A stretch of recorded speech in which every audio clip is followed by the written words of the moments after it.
So I'm looking at capacitor in this particular lecture. What is a capacitor?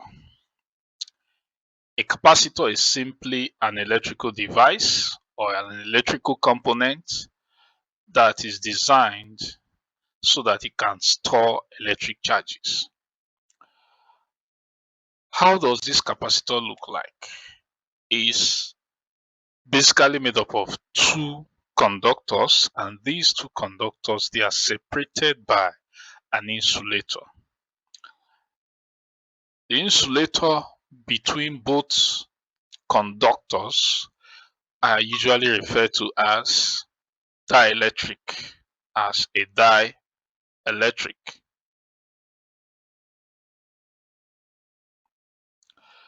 Now let's note some points here.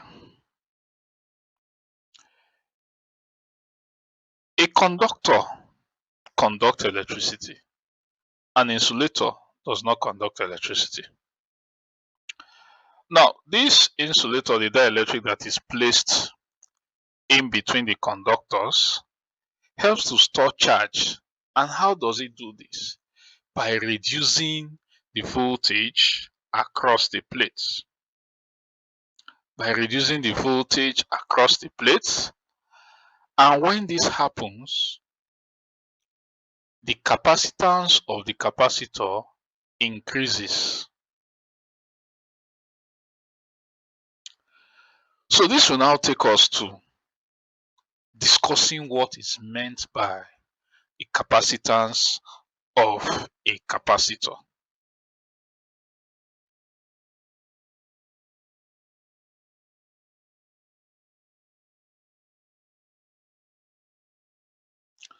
So what then is the capacitance of a capacitor? We have our definition here. Is actually defined, the capacitance of a capacitor actually is defined as the ratio of the charge on either plate of the capacitor to the voltage maintained across the plates of the capacitor. We already have two capacitors separated by dielectric. So each capacitor will have a charge on the plate. So that's what we're saying, that the capacitance is simply the ratio of the charge on either plate of the capacitor to the potential difference that is maintained across the capacitor. So if we represent this mathematically, we can say C, which is the capacitance of the capacitor, is expressed as Q over V. That is C equal to Q over V. Q represents the charge on either plates of the capacitor, and V is the potential difference maintained between the plates. Now, from this equation of capacitance of a capacitor, we can see the units, the SI unit for charge is the coulomb, and the SI unit for potential difference is the volt. So that implies that the capacitance has SI unit of coulomb per volt. However, this coulomb per volt is equivalent to what we call the farad.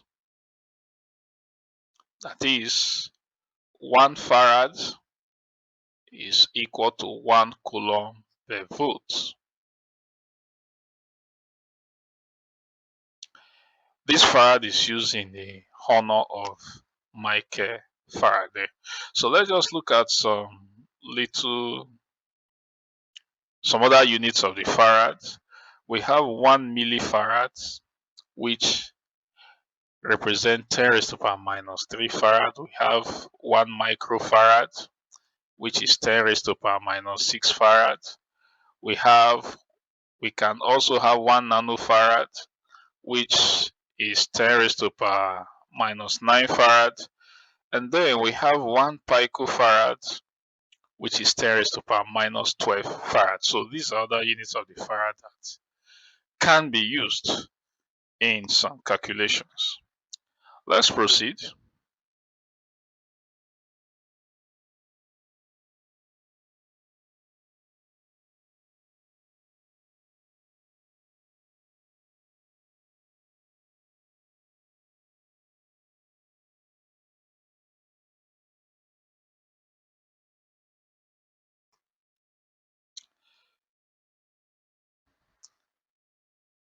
Now, let us get an expression for the capacitance of a parallel plate capacitor.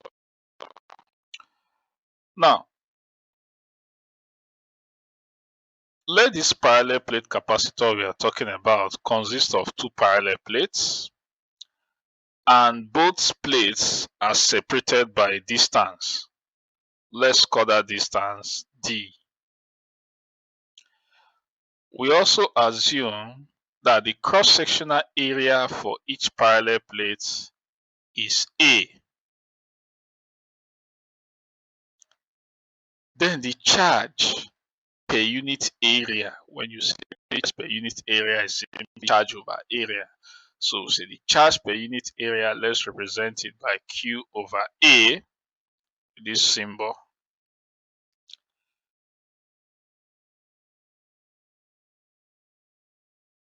By virtue of the charge, we can say an electric field is established between the plates.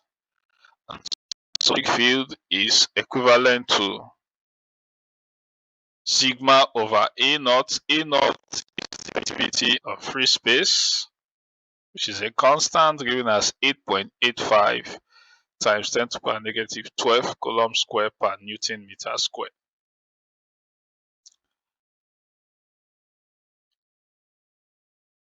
So if the charge per unit area represented by this sigma sign is Q over A, we can then say E is equal to, since the sigma sign is Q over A, and this is sigma all over A naught, we can say E will be equal to Q over A, which represents this sigma sign, divided by E naught, which is this. When you reverse, if you are multiplying, you invert, and you have this as your answer. But then, the potential difference between the plates from the study of electric fields, the potential difference between the plates can be expressed as E, that's the electric field, multiplied by distance D. So, if we substitute the value of this E into this expression, that gives us V is equal to Q over E naught A times D, which leaves us with this. Remember I said E naught is the permittivity of free space. So this is the expression for the potential difference between the plates. Now we remember that, or we recall that the capacitance of a capacitor is expressed as the ratio of the charge over the potential difference. So that C will be equal to Q divided by the expression for potential difference, which we have obtained to be this. So we say Q divided by everything you have here. And when you invert, if you are multiplying, you invert, so it becomes Q times E naught A over Q times D. And this leaves us with this. So for a capacitor, the capacitance of that capacitor can be expressed as this also. So when you have a parallel plate capacitor, then you can use this expression to calculate. We'll come across capacitors with dielectric, and we'll also see the expression to use when we want to find the capacitance of a capacitor that has a dielectric material. So let's proceed.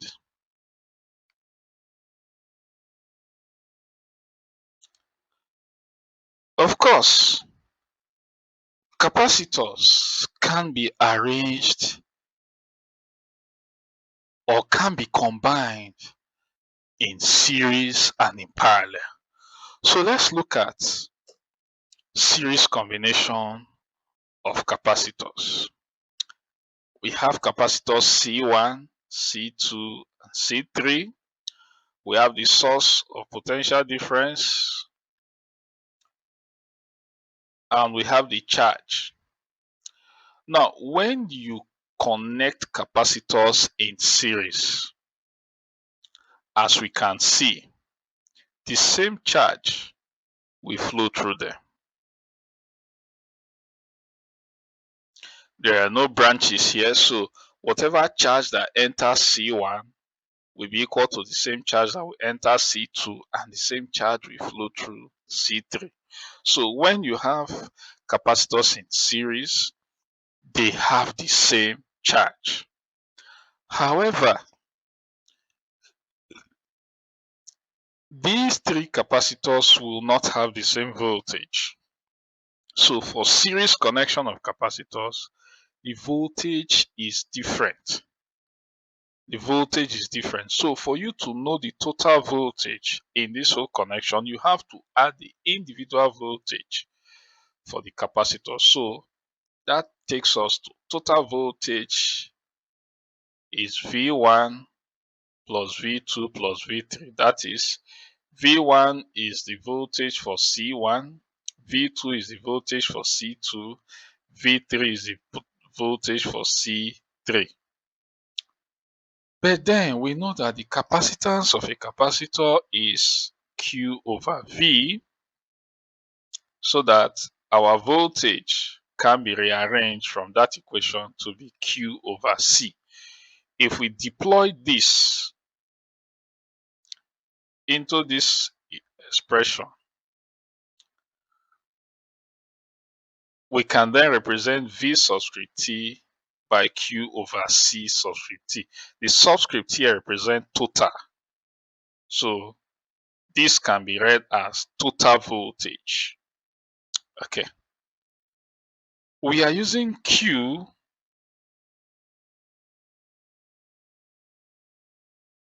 the same because the charge is the same for all the capacitors. So there's no point saying Q1, Q2, Q3. No. You just have one charge flowing through the three capacitors. So we use a single charge Q. So we say Q over CT, which is representing this. For V1, since V is Q over C, then for V1, we have Q over C1. The same thing goes for V2 and V3. We are just trying to represent this equation in this pattern. And so since the charge is common, it can cancel out, and you have 1 over C total is equal to 1 over C1 plus 1 over C2 plus 1 over C3. You could also say 1 over C equivalent, 1 over C1, still the same thing, either the equivalent capacitance or the total capacitance. Both equations represent the same thing.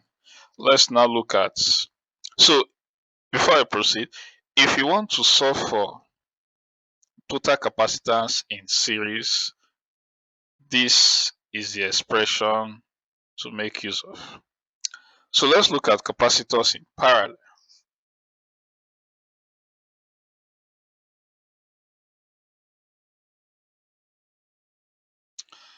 For capacitors in parallel, we have a figure here illustrating that when this charge leaves the source of potential difference, it gets to point A and it splits. Part of it will split and enter C1, part goes straight to C2, another part split to C3. So in the end, different charges will go into the different capacitors.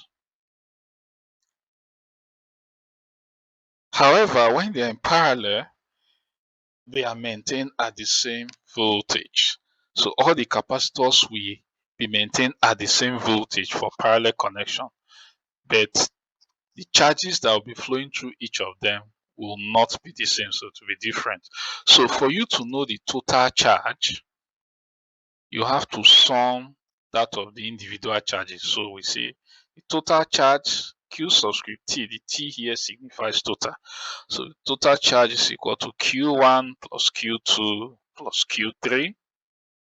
But we recall that the expression for capacitance of a capacitor is C is equal to Q over V. Q over V. So if we rearrange, Q will be equivalent to C times V. And so we have to rearrange this equation. That is substituting this into this. So in place of Q total, we use CV. That is C total times V. We are using V because V is the same for parallel connection. So eventually we cancel out V and we have this expression for finding the total capacitance in parallel. So if you have a number of capacitors in parallel, the expression to use to find the total capacitance is the summation equation. So let's proceed. Let's look at some problems. Here we have 3 series capacitors having capacitance of 2 microfarads, 4 microfarads, and 6 microfarads. They are connected across a 50-volt DC supply or source. First question is to calculate the equivalent capacitance. Second is what is the charge acquired by each capacitor, and what is the voltage across each capacitor. So we'll start with the first one. A.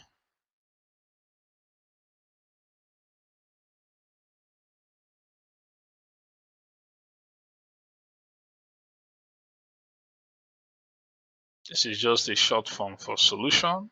Well, let me just write it out in full.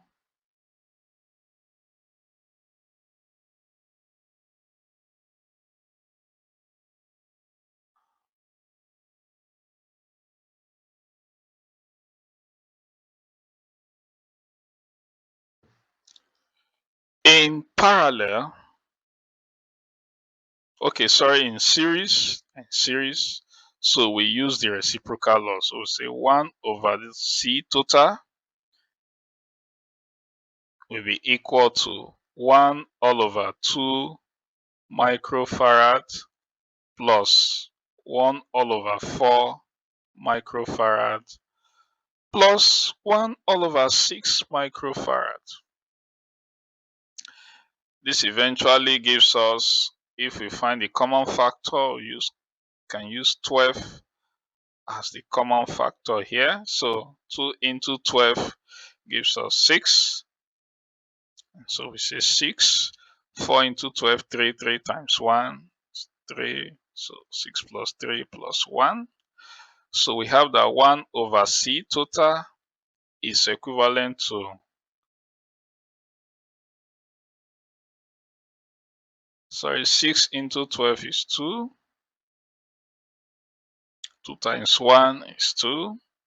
So we have 6 plus 3 is 9 plus 2, 11. So we have 11 over 12 microfarad. So if we invert, we have that the total capacitance will be 12 microfarads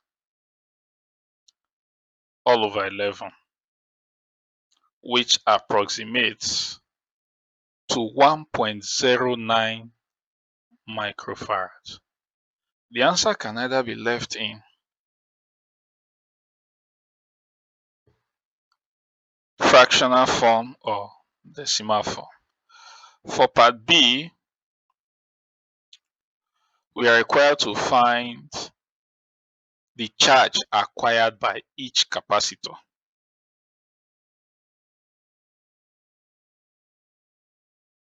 The charge acquired by each capacitor. Now, these capacitors are in series, so they will have the same charge. So from C is equal to, pardon me,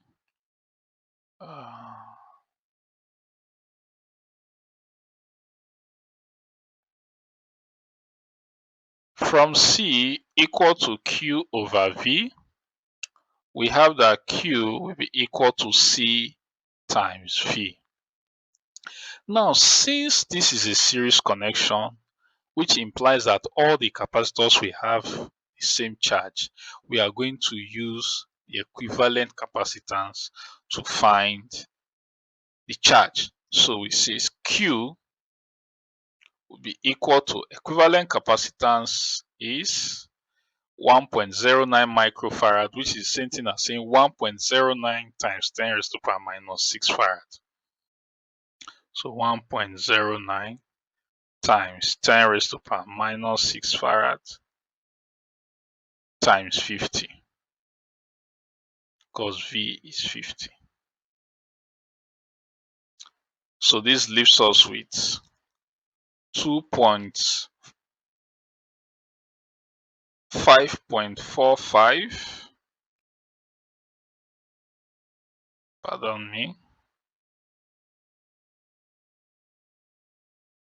This leaves us with 5.45 times 10 raised to the power minus 5 coulomb. Unit for charge is coulomb. And then we have that we should find the voltage across each capacitor. V is equal to Q over C. So across each capacitor for C1, we have V1 is equal to Q over C1, which is 5.45 times 10 raised to the power minus 5 coulomb divided by C1 is 2 times 10 raised to the power minus 6 farad. This gives us 27.25 volts. For C2, we have that V2 will be equal to Q all over C2, which is 5.45 times 10 raised to the power minus 5 coulomb divided by C2 is 4 microfarad, which is 4 times 10 raised to the power minus 6 farad. This gives us 13.63 volts. And for C3, we have that V3 is equal to Q over C3. Q is the same for all, so we have 5.45 times 10 to the power minus 5 coulomb divided by C3 is 6 microfarad, so we say 6 times 10 raised to the power negative 6 farad. This gives us 9.08 volts. If you check when you add V1, V2, and V3, if you add them together, it approximates to 50 volts. So let's look at the second question.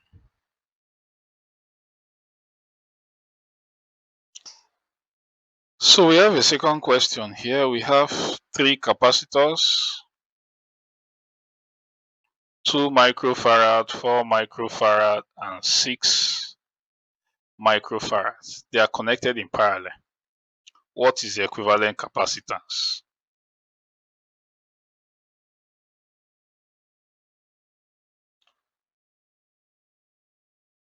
So for the first one, since we have parallel connection, we use the summation law, so that the equivalent capacitance will be C1 plus C2 plus C3, which is 2 microfarad plus 4 microfarad plus 6 microfarads.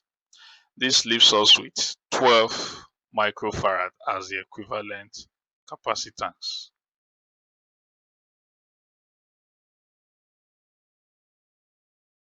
That is 12 times 10 raised to power minus 6 farad.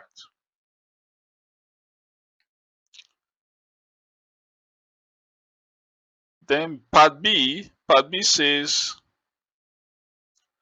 what is the equivalent, if the capacitance are connected to a voltage source of 30 volts, what is the charge on each capacitor?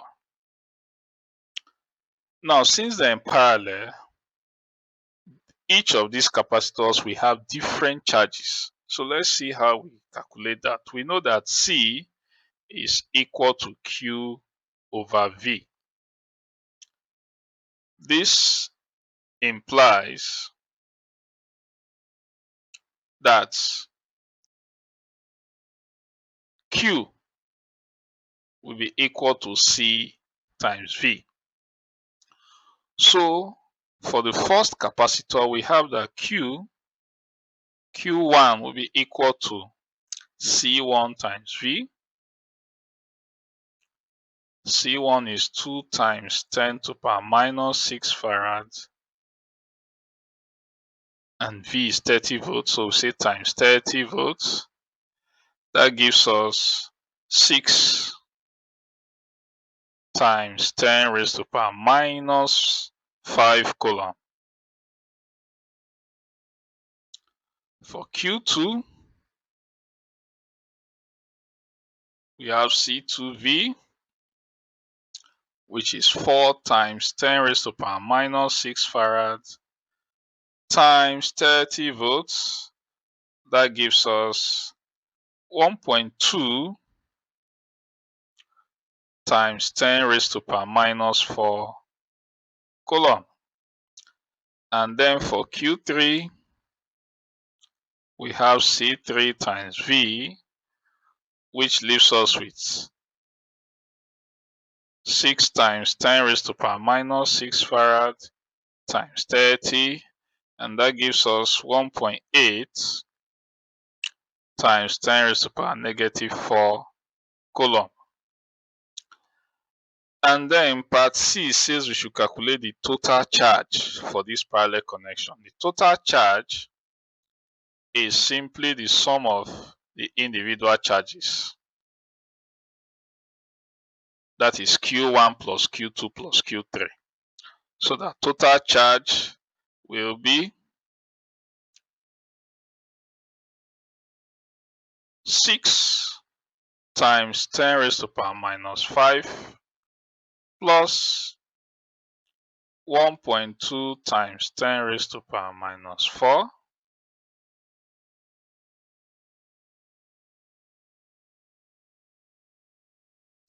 plus 1.8 times 10 raised to the power minus 4,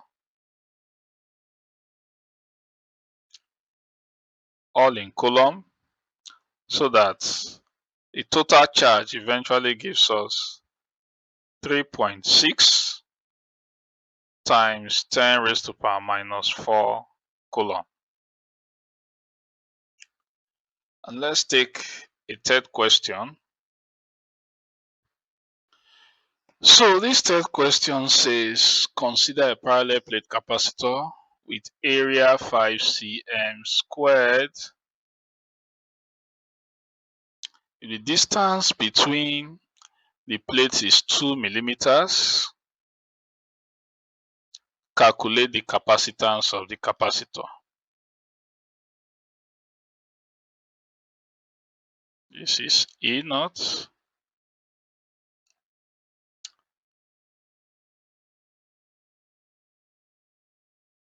So this can easily be solved with the expression that C which is the capacitance of a capacitor, C is equal to E naught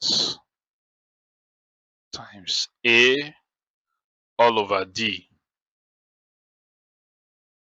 E naught is the permittivity of free space, which is this. A is the area, which is 5 centimeters square, and the distance between both parallel plates is 2 millimeters. So we are going to convert the area to SI unit and the distance to SI unit. So in conversion, our area, which is 5 centimeters squared, when converted gives us 5 times 10 raised to power minus 4 meters squared, and D is 2 times 10 raised to power minus 3 meters. So we can substitute these into our expression so that C will be equal to 8.85. We avoid writing the SI unit for each of them.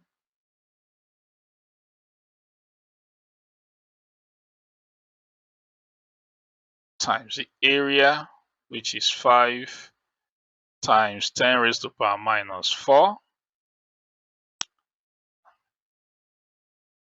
divided by 2 times 10 raised to power minus 3 meters. And this gives us capacitance of 2.2125 times 10 raised to power minus 12 farad. To 2 decimal places, we can approximate this to be 2.21 times 10 raised to power minus 12 farad. But we know that 1 picofarad is equivalent to 10 raised to power minus 12 farad. So we can re-express the capacitance as C is approximately equal to 2.21 picofarad. So by this, we've come to the end of this lecture. Our next lecture we'll be looking at energy stored by capacitor. A look at capacitors with dielectrics, and we solve numerous problems. And then, so I've come to the end of this particular lecture. Remember to like my videos, comment in the comment section. I want to see your comments in the comment section. And of course, subscribe to my channel. Thank you.